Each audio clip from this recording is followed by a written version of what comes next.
कभी सोचा है ईंट की दीवारों पर ये अलग अलग पैटर्न क्यों होते हैं? ये सिर्फ डिजाइन के लिए नहीं है। कुछ दीवारें सिंपल और स्ट्रॉन्ग तो कुछ काफी डेकोरेटिव लगती हैं। आखिर इन डिजाइन्स के पीछे राज क्या है? तो सवाल ये उठता है कि ये पैटर्न सिर्फ कलाकारी है या इसके पीछे कोई सॉलिड इंजीनियरिंग भी है। सच कहूं तो ये दोनों का एक कमाल का मिक्सचर है।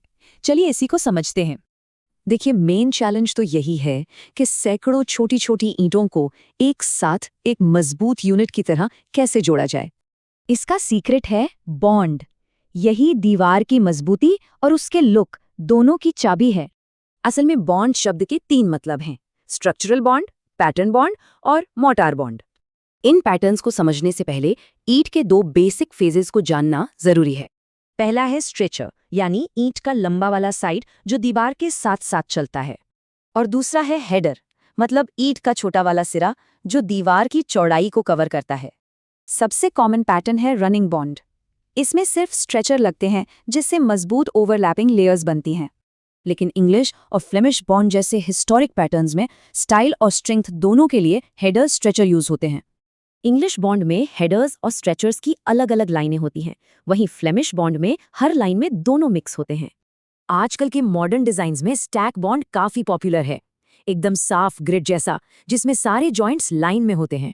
ये पैटर्न दिखने में तो बहुत अच्छा लगता है, पर क्या इसकी कोई कीमत चुकानी पड़ती है? हाँ बिल्कुल। रनिंग बॉन्ड के उलट स्टैक बॉन्ड में ईंटें ओवरलैप नहीं करती। इससे सीधे वर्टिकल जॉइंट्स बन जाते हैं। और यही वर्टिकल जॉइंट्स दीवार की सबसे बड़ी कमजोरी है। ये लोड को फैलने ही नहीं देते। तो इंजीनियर्स इस प्रॉब्लम को सॉल्व करने के लिए मोर्टार जॉइंट्स के अंदर स्टील रेनफोर्समेंट डालते हैं। इस रेनफोर्समेंट से स्टैक बॉन्ड भी रनिंग बॉन्ड जितना ही मजबूत हो जाता है, पर यह एक इंजीनियर्ड सोल्यूशन है। चलिए अब बात करते हैं उस चीज की जिसे अक्सर नजरअंदाज कर दिया जाता है, मोर्टार जॉइंट। मोर्टार जॉइंट का शेप दीवार को मौसम से बचाने और उसे एक खास टेक्सचर देने दोनों में बहुत जरूरी है। जैसे कॉनकेव जॉइंट मौसम से बचाने में बेस्ट है, वहीं रेक जॉइंट से एकदम ड्रामेटिक शैडो इफेक्ट आता है। तो ईंटों के पैटर्न से लेकर मोर्टार जॉइंट तक हर चीज मिलकर दीवार की कहानी बयां करती है।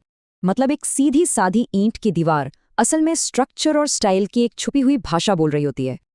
अब जब भी कोई ईंट की दीवार दिखेगी तो उसे गौर से देखिएगा। अब उसकी कहानी पढ़ी जा सकती है।